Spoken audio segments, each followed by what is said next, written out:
السلام علیکم ورحمۃ اللہ وبرکاتہ۔ بسم اللہ والصلاۃ والسلام علی رسول اللہ، اما بعد۔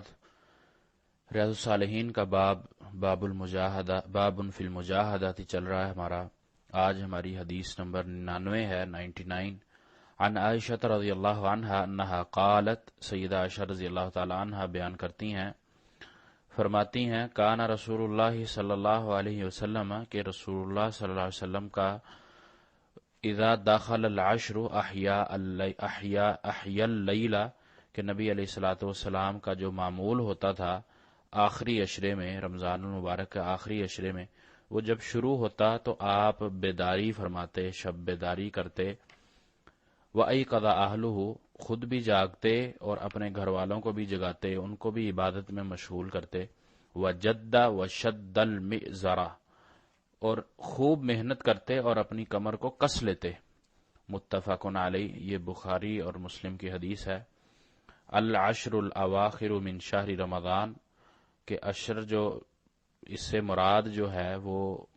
آخری عشرہ رمضان کا، پورا آخری عشرہ، یعنی آخری 10 دن، وہ 9 ہوں یا 10 دن ہوں، اس کو آخری عشرہ کہا جاتا ہے، جو 20 رمضان کے بعد شروع ہوتا ہے۔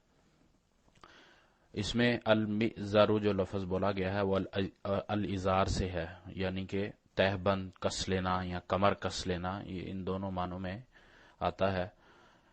نبی علیہ الصلوۃ والسلام کا اس میں بھی ہمیں عمل ملتا ہے، جو ہم نے پچھلی حدیث بھی پڑھی، اس میں بھی اللہ کے نبی علیہ الصلوۃ والسلام کا عمل قیام اللیل کے حوالے سے تھا، رات کی نماز کے حوالے سے، کہ آپ علیہ الصلوۃ والسلام اتنا لمبا لمبا قیام کرتے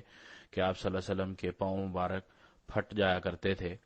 تو اس میں بھی آپ صلی اللہ علیہ وسلم کا عمل ہے، اور پھر آپ اس عمل کے ساتھ اپنے گھر والوں کو بھی شامل کرتے۔ ہمارے ہاں جو عام رمضان میں عرف بن گیا ہے، اور اسی پر زیادہ تر عمل کیا جاتا ہے، کہ صرف 27ویں شب کو ہم قیام اللیل کرتے ہیں، 27ویں شب کو عبادت کرتے ہیں، بلکہ اس کو فکس شب قدر کی رات ہم سمجھ لیتے ہیں، جبکہ نبی علیہ الصلوۃ والسلام نے آخری عشرہ پورا عبادت کی ہے۔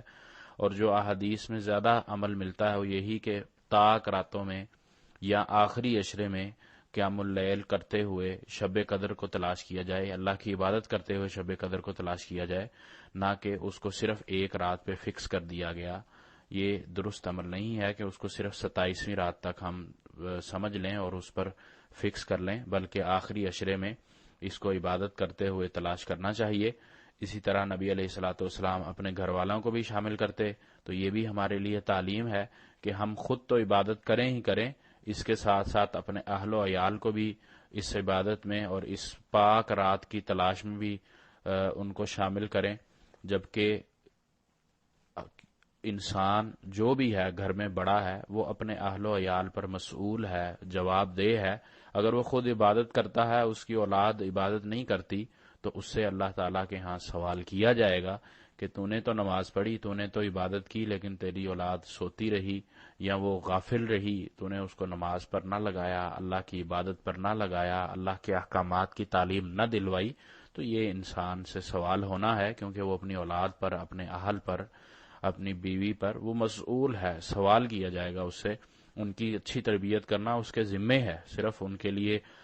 روزی تلاش کرنا، رزق کمانا اور بزنس کرنا یہی ان کے لیے کافی نہیں ہے، بلکہ ان کی اچھی تعلیم اور اچھی تربیت کرنا یہ والدین کے ذمے ہوتا ہے۔ اسی لیے اللہ کے نبی علیہ الصلوۃ والسلام اپنے گھر کے لیے بھی نمونہ ہوا کرتے تھے، اور ہمارے لیے بھی اللہ کے نبی علیہ الصلوۃ والسلام مشعل راہ تھے، اسوہ حسنہ تھے۔ آپ علیہ الصلوۃ والسلام نے ہر قسم کا عمل ہمیں کر کے بتلایا، حکم دیا، سکھلایا۔